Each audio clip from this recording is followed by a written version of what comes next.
What's up, everybody, and welcome back to Fireside Giants. I'm your host, Anthony Rivardo, joined by my co-host, Alex Wilson.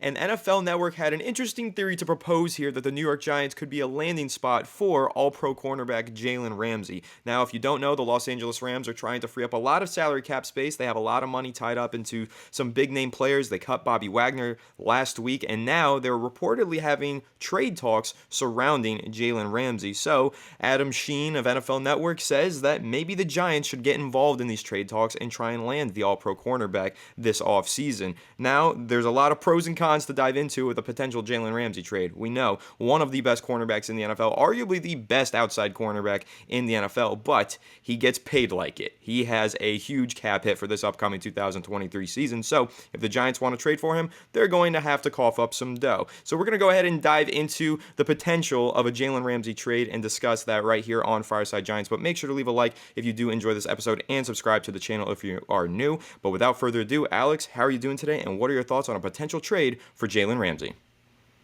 I'm doing great, and I was doing even better before I heard this nonsense, okay? There is a lot this team needs before we have to look in the direction of Jalen Ramsey. Now, would I love Jalen Ramsey on the Giants? Of course I would. Would I love him to be paired with Adoree Jackson, giving us one of the best cornerback tandems in football? Who the hell wouldn't? You'd be dumb as a rock if you didn't want two awesome cornerbacks on your team manning those defensive, boundary positions of the cornerback. So, do I want Jalen Ramsey? Absolutely. Do I think it's reasonable and realistic to think that the Giants actually trade for him? Absolutely not. There is no way they're going to trade for Jalen Ramsey right now. I mean, if you look at his contract, he still has 2 years left on his deal. He'd count $17 million against the cap in 2023. And the Giants, if they franchise tag Daniel Jones, can't even afford Jalen Ramsey, let alone Saquon Barkley and Julian Love and all the other players they really, really need to get, and then bring back some competitors and maybe add a few offensive linemen in the process. We don't have enough money for that type of thing. Now, Jalen Ramsey wants a new deal. This probably is one of his last opportunities to cash in big before, age starts to catch up with him. He's 28 years old, so he's still in the middle of his prime, coming off another solid 2022 season. Put together some good numbers. 2021, his numbers were a bit better in terms of coverage, but he wasn't bad by any means. He's still a really, really good player. He gave about 712 yards and 7 touchdowns this past season, so he definitely got beat up a little bit in the touchdown category, but that was the most he's ever given up in his career. The Rams obviously fell apart, so maybe he wasn't feeling as inspired to perform well as they kind of just crumbled after the Matthew Stafford injury and then Cooper Kupp injury. It all just kind of fell apart at the seams, but the idea behind trading for Jalen Ramsey, and there's two things I want to throw into the mix here. One, the Giants are, yes, made it to the playoffs this past year, but they're still rebuilding. There are still a lot of things they need to do before they're legitimately like a Super Bowl caliber competitor. And Jalen Ramsey isn't like the key piece they need to make this team whole, right? And Joe Shane said it yesterday. They lack defensive line depth. They still got to figure out what's going to happen with some of these long-term contracts with guys already on the roster. Andrew Thomas, Dexter Lawrence, Xavier McKinney, just to name a few. Jalen Ramsey isn't the missing piece to the puzzle. He's a luxury you get as a last thing you do. If your team, you have a quarterback, you have a corner, you have one good cornerback, you have a good offensive line, you have a good defensive line, good pass rush, good linebacking core, and you're like, you know what, we have all the pieces in place to compete this year. Let's go and trade for a guy like Jalen Ramsey who can really plug that CB2 spot, or really be your CB1, and then go into the sunset and really put your best foot forward. He's like the last piece to the puzzle. Right now, the Giants trading for him, you're giving up draft capital, you're giving up a ton of money, and then you got to pay him in addition to that on a brand new contract. Otherwise, he may just be like, I don't want to go and play there if he doesn't get a new deal. So right now, if you're asking me, this makes no logical sense. There are 4 different positions I could name right now that need help before we even look at CB2. I'd rather, continue to develop our talent, maybe go bargain bin shopping in free agency for a cornerback, and there's a lot of supply. The demand obviously is usually high for cornerbacks, but the supply in this year's draft class, or rather this year's free agency class, is extreme. There are so many players there. We can probably get a decent CB2 for a cheaper contract.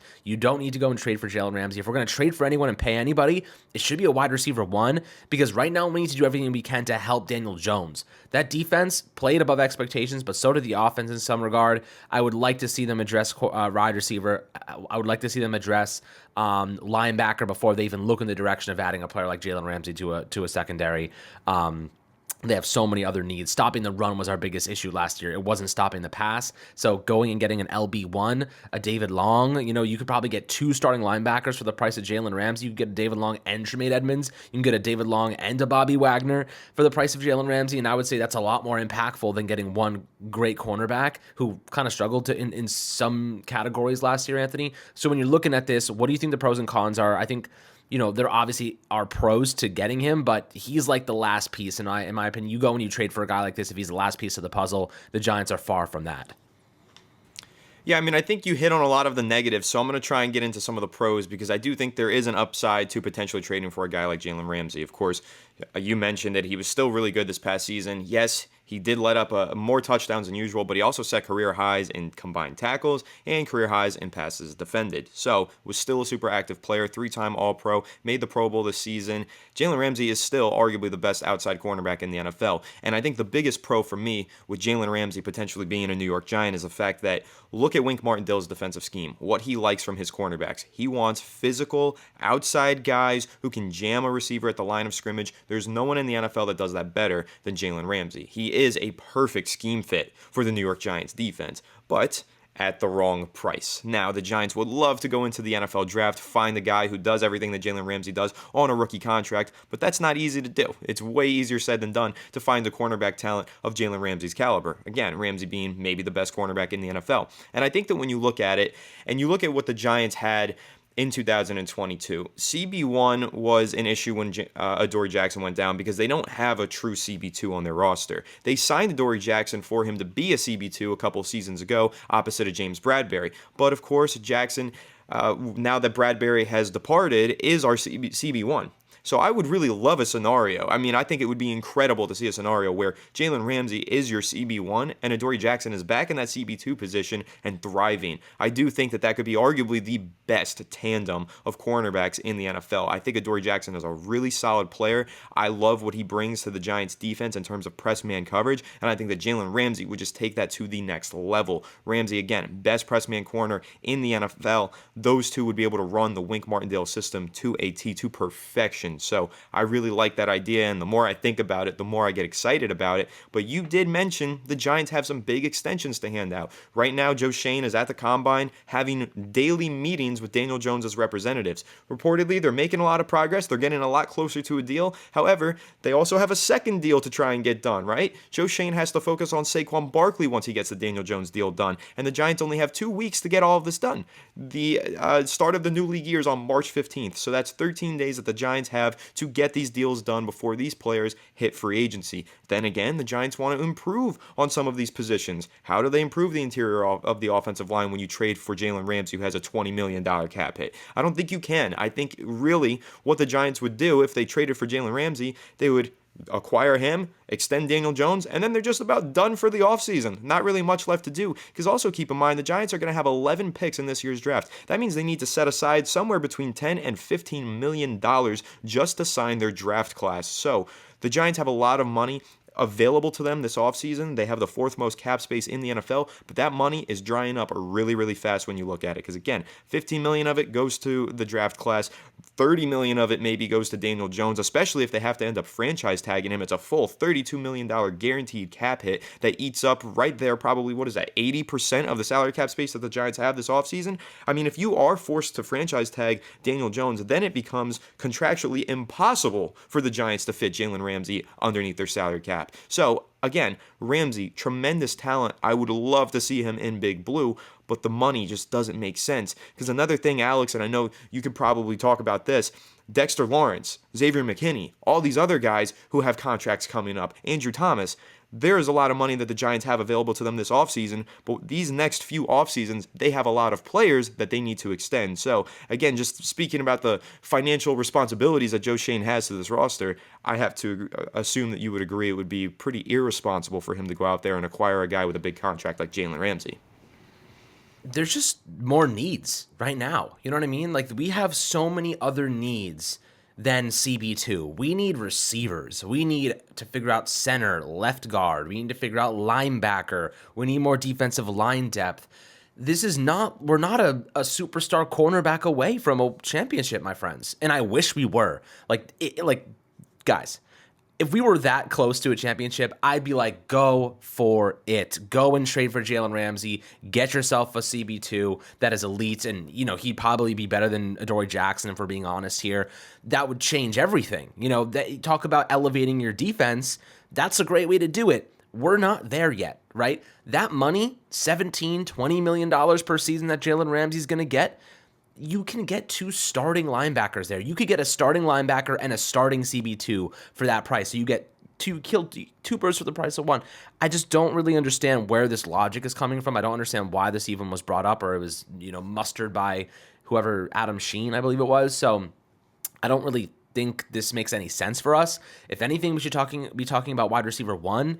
Guys we can go in and get that might be a little bit cheaper. I saw the Ravens today. Rashad Bateman was taking shots at their freaking GM. You know what I mean? Rashad Bateman was a favorite of ours coming out of that draft class.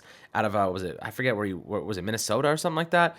Yeah, I remember we were so excited about him, and he was such a great talent. And they've completely. I mean, the Ravens don't run a pass-heavy offense. It's a very much a run-oriented offense with Lamar and J.K. Dobbins and whatnot. So Rashad Bateman, kind of had a couple injuries. Some might say he's a bust at this point. Maybe we can go and grab him for a mid-round pick and see what he can do and develop him in a more pass-happy offense and see what he can contribute and really prioritize his health.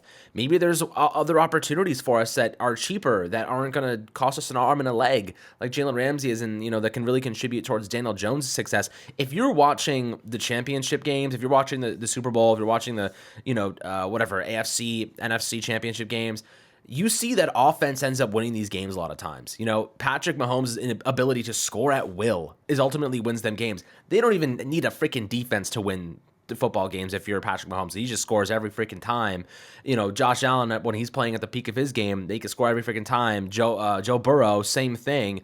This is a league where it's becoming much more offense-oriented. I would rather invest in the wide receiver position right now than a Jalen Ramsey because it's going to directly benefit Daniel Jones. And Daniel Jones has never had a legitimate wide receiver 1. And that's something we need to get him. We need to see if Daniel Jones can make a wide receiver 1 look like a top gun. We need to see that combination. Love Saquon. It's RB1 and QB1 is a lot different than having a top receiver and a top quarterback.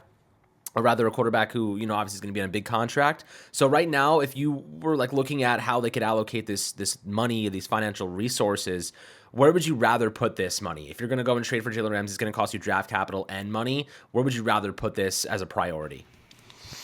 I think that's a good question. And, we had a similar question brought up in last night's live stream. If you guys weren't there, make sure to tune in every Wednesday night. We do live streams right here on Fireside Giants. But we were discussing, would you rather spend the money, say it's around $12 million per year, on a guy like Bobby Wagner or a guy like Saquon Barkley, and then the conversation becomes positional value, the more established player, the more reliable player. And I think it's a similar conversation that you could have with Jalen Ramsey, because that money, when you're talking about $25 million, if you're asking me where I would rather spend it, yes, wide receiver is probably where I would rather spend it. I think Wink Martindale proved that he can get by with only one solid cornerback, and we do have a lot of young talents to develop in the secondary. I mean, I still like Cordell Fly. I still like Aaron Robinson as developmental pieces. Maybe one of them turns into a solid CB2. Who knows? But at the wide receiver position, I don't see that level of developmental qualities. I don't see a guy like a Cordell Fly who we think has potential. I mean, yes, I like Isaiah Hodgins, but I don't think Isaiah Hodgins turns into a WR1 anytime soon. I think he'll be a very solid 2 or 3.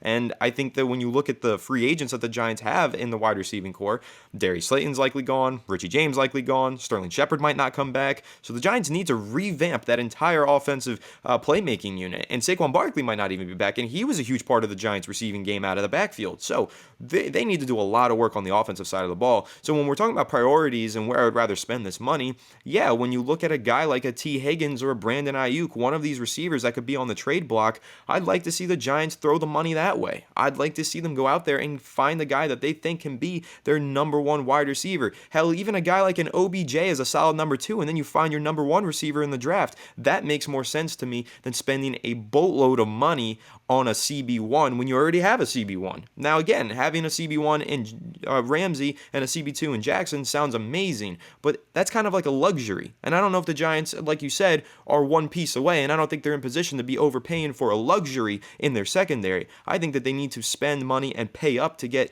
the bare minimum get a solid WR1, just good players on offense, because right now they are lacking in that department severely, and that has hampered the development of Daniel Jones over the last several seasons. And you could also argue that the lack of true receiving talent has even hampered the development of Saquon Barkley. Saquon Barkley has to do too much, gets injured here and there. Maybe there's not enough rushing lanes because teams know that the Giants become a little bit more one-dimensional without a true receiver in their offense. The Giants need a wide receiver. It will open things up for Daniel Jones. It will open things up for the running game, whether it's Saquon Barkley or someone else if things turn south during this offseason's contract negotiations. But again, if you're asking me where I'm prioritizing spending money, well, number one, I'm extending our franchise quarterback, Daniel Jones. And then number two, if I'm going out and finding a free agent, I'm going to find a free agent on offense to help Daniel Jones. This offense revolves around Daniel Jones. This team right now revolves around Daniel Jones. His success determines the success of the entire team. And the Giants are going to find more success with Daniel Jones if they add more talent around him.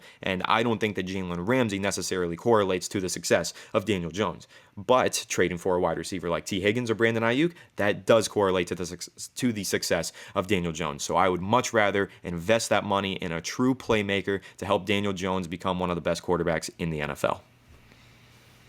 Yes, that's all I have to say. That's exactly where I'm coming from. I think that's exactly what most people would prefer.